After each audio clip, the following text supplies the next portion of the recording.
ঘন জঙ্গলের মাঝে থাকত এক ছোট্ট বাঘের বাচ্চা। তার নাম ছিল টিকু। টিকু ছিল খুবই কৌতূহলী আর খেলাধুলা পছন্দ করত।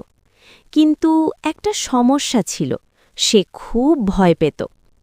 একদিন টিকুর মা তাকে বলল, টিকু, তুমি বড় হচ্ছ, এখন তোমাকে সাহসী হতে হবে। কিন্তু টিকু ভাবল, আমি তো ছোট, আমি কিভাবে সাহসী হব? সেদিন বিকেলে খেলতে খেলতে টিকু জঙ্গলের একটু দূরে চলে গেল।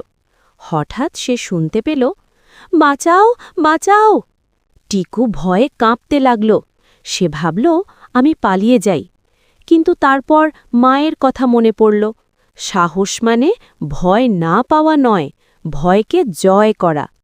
টিকু ধীরে ধীরে এগিয়ে গেল। দেখল একটা ছোট হরিণছানা কাঁটা ঝোপে আটকে গেছে। টিকু একটু ভয় পেলেও সাহস করে এগিয়ে গেল।